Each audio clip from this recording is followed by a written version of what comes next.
is fairly high. The problem is the state sales tax goes to the general fund. And we actually spend the least on roads of any state in the country. Oakland County is going to spend 7% less this year on roads than it did last year because of the drop in federal funding. I talked to the top people at the Oakland County Road Commission. Coming from private industry, I thought, well, the government, they probably aren't very efficient. I felt they were better business people than the people I dealt with at Chrysler. So I don't see the waste. I don't see the efficiency. I don't see any alternative but to increase the taxes that go to roads. They have to go to roads.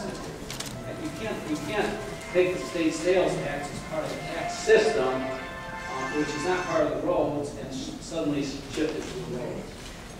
Without doing something else. Okay, thank you. Next question.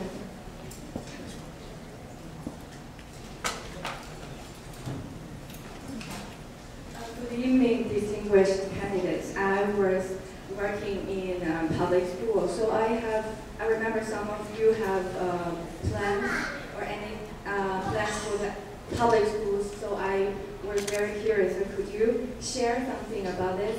And my second question is, as a Chinese young people working and living in Michigan, I feel proud to be come here to talk with some candidates. So I want to know, will you provide more opportunities like this that can make us be involved in the community and can make us our voice heard? And we really think that we have the ability to bridge the two countries and can bring more Chinese business or industry into here. So we just want a platform to communicate more with the local community. So I appreciate the chance very much to come here today. Thank you. Okay, we'll have all the candidates answer this question. We'll start. Well, first of all, I think this is a really great forum, and it's something that's really appreciated as a candidate, and I'm appreciating that you appreciate this. I think there's a lot to learn within bridging different cultures and different countries. Me and my family, we are really engaged in specifically Asian culture. The favorite TV shows are anime. I love Chinese and Korean dramas because if you look compared to what you got, well, what's over there, it's so much more wholesome, and it's really appreciated, and it's just a different culture I enjoy. But as far as the school system goes, I think that Common Core is awful. The more I look at it, it frightens me, and there's a lot of parents and students that are also frightened by it. I think that needs to stop. And also with the economic freedom zones, the money that will go for children will be portable, so they can take it school to school to school for the students. So I think that's important. I was talking some of the ideas from this bar, which talk about Common Core. I think the biggest problem with Common Core is the reliance too much on the test. The tests haven't even proved valid, and now they're going to try to. Right now they start with math, and when I've seen the math tests, they're completely confusing people that are already adults competent in math. As far as also we had Mr. Seacrest was talking about the charter schools. Now I've heard from a couple of times people from C-SPAN, and I agree with it. The purpose of charter schools is to be able to experiment and then show the public schools and spread their whatever way is working well. Well, that's not really happening. And I would think that the charter schools have to be evaluated. And I think if you pick 12 people like a jury and then have a presentation, are they actually helping us, and are they teaching us something new that we can actually use for the other schools? Thank you. Could you possibly, I didn't fully understand your question. I apologize, and I don't want to go and not answer your question. Yes. I just think that there is last year I went to Michigan. I found there are very few Chinese here. Like we are involved in this community. Like, you know, that there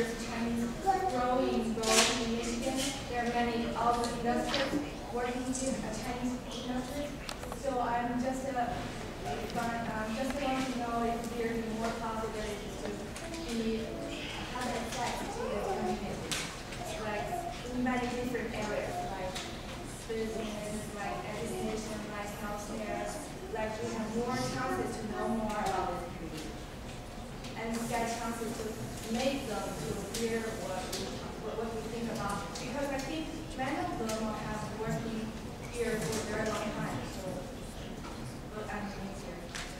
Yeah. And forums like this are great, and we really appreciate the attendance here.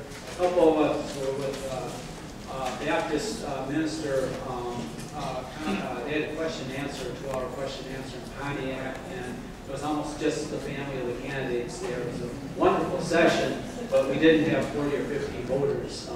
So with the candidates really appreciate seeing forums like this.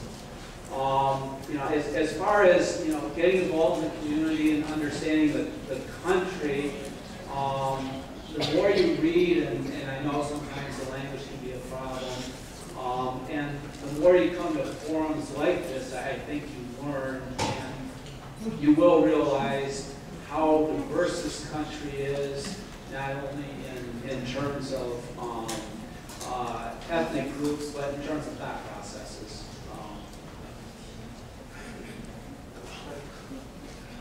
Yes, thank you. Yes, I think education is important myself, and I think all students from all walks of life should get all the education, everything having to do with education that they need.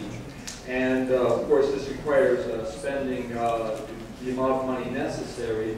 But I think before we go and raise our taxes to spend more money on education, I think we ought to take a look at our state budget as it is right now and try to look for possible waste in other areas that there might be and use that money to go for education. I was speaking of big government earlier, and fiscal 2012, our state spent $27.8 billion running itself, and I think perhaps we can be more efficient with that in that way. Thank you.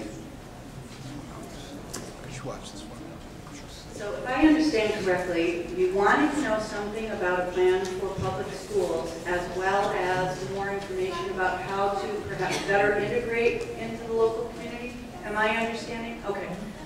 As far as public schools, I totally agree with what was said earlier. We are spending a lot of money on for-profit charter schools. There are simply fields of expertise or of pursuit where a profit motive does not operate in conjunction with the primary societal motive, and that is the case in education. My goal is not to educate our children as cheaply as possible. My goal is to educate our children as well as possible, and those are not the same thing. In terms of integration, I don't know exactly what to offer you in that regard. I can tell you that I think that here in Michigan, our immigrant populations are much more prevalent, much more vocal, much more on the minds of everyone who is running for office. I certainly feel that way, and that's why I made a point to be here this evening. I think that getting involved in your community in whatever way presents itself to you in any way that uses your particular skills and preferences is the very best way to make friends, become aligned with what's going on in your community. I've found that for myself, and I don't think that's unique to an immigrant population. But I wish you the very best, and I really appreciate your question very much.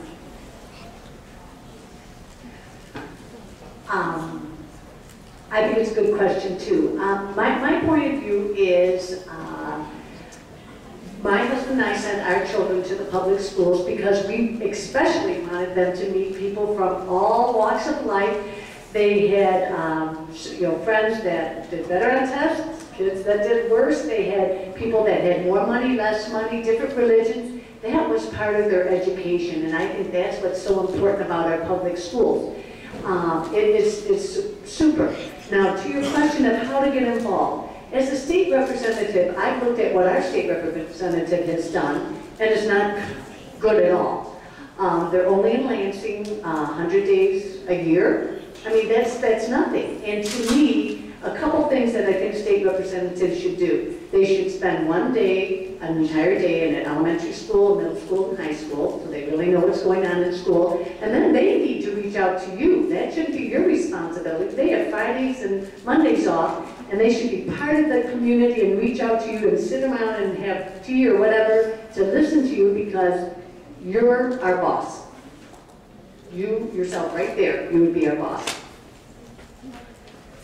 My plan for education is that we need to have a conversation about what it is we're trying to accomplish. Right now we have competing values. There are people who have a maniacal obsession with testing, and then there are people who want to educate the whole child. So first of all, we need to have a conversation about that. And then we need to look at how we fund education. When Proposal A was passed in 1994, it was said that this will only work when the economy is robust, and that we'll have to find a new way for when things don't go so well. However, that institutional knowledge was lost with term limits, so that didn't get done. So we do need to really look at what it costs to educate a child, taking into consideration early childhood, which is the most important bang for your buck, and special education needs. As far as getting involved, I just met Ms. Gray and Mr. Zhu, who are with the Chinese Association of Greater Detroit, so they might be able to point you in the right direction. Thank you for the question, the opportunity to answer it. Every community has appointments that can be made to boards and commissions, and also a number of volunteer organizations. We all benefit from diversity. We all benefit when there are more people at the table.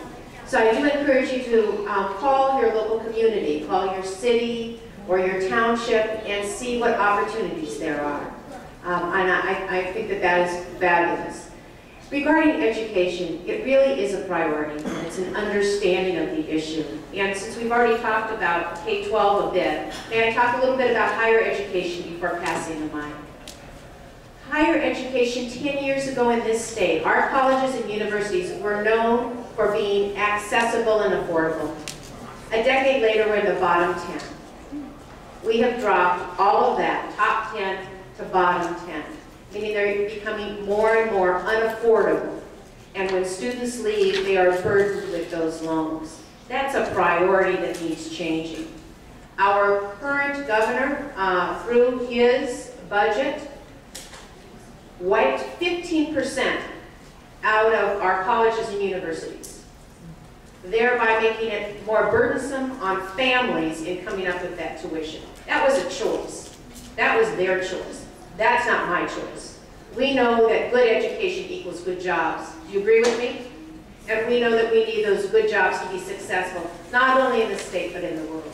So I'm happy to talk more after. I know a number of our current electeds and those running said we have other things to do.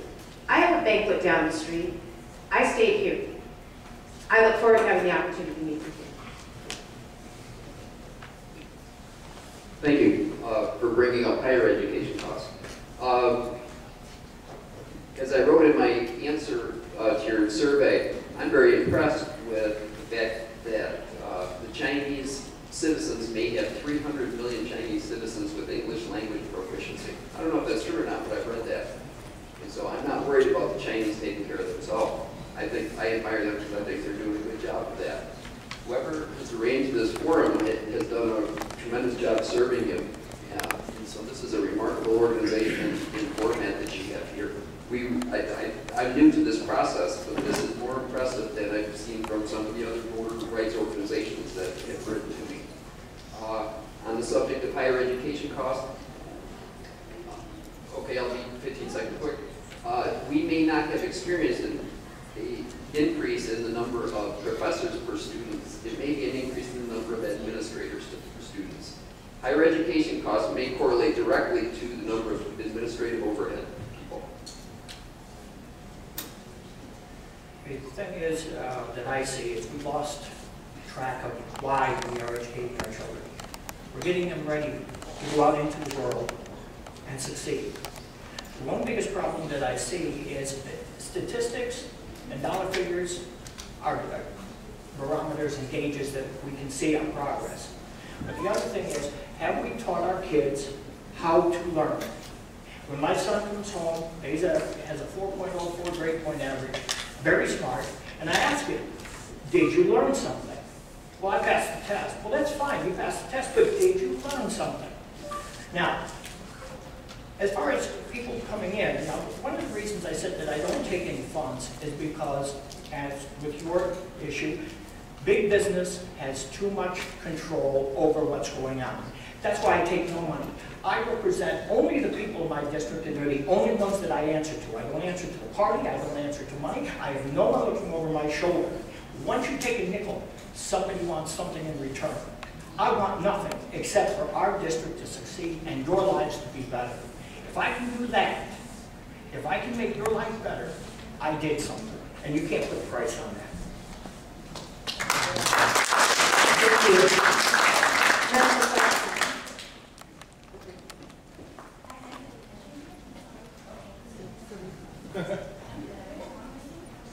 Alright, thank you for you all answer the questions about the public education. And I think I'm an educator. I worked for public school for about 7 years, and I truly understand the situation right now with the public school phase. And you also mentioned that Chinese is playing a more and more important role in our global market right now.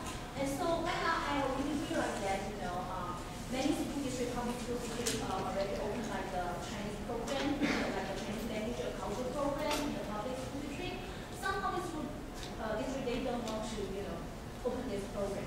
Some districts they open that, like the Troy, Rochester. And what's your idea? What's your opinion about this program? Will you support that?